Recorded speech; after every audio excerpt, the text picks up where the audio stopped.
DMDK అధినేత ప్రముఖ తమిళ star Vijayakanth మృతి చెందారు.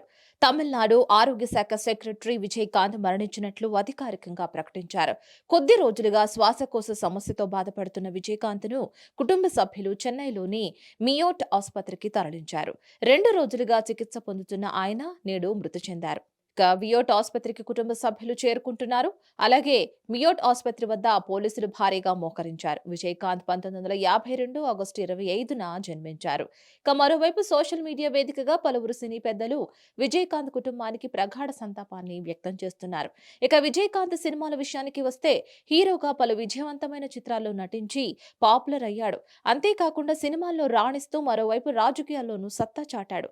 తమిళనాడు శాసనసభలో 2011 నుంచి 16 వరకు ప్రతిపక్ష నాయకునిగా బాధ్యతలను నిర్వర్తించాడు.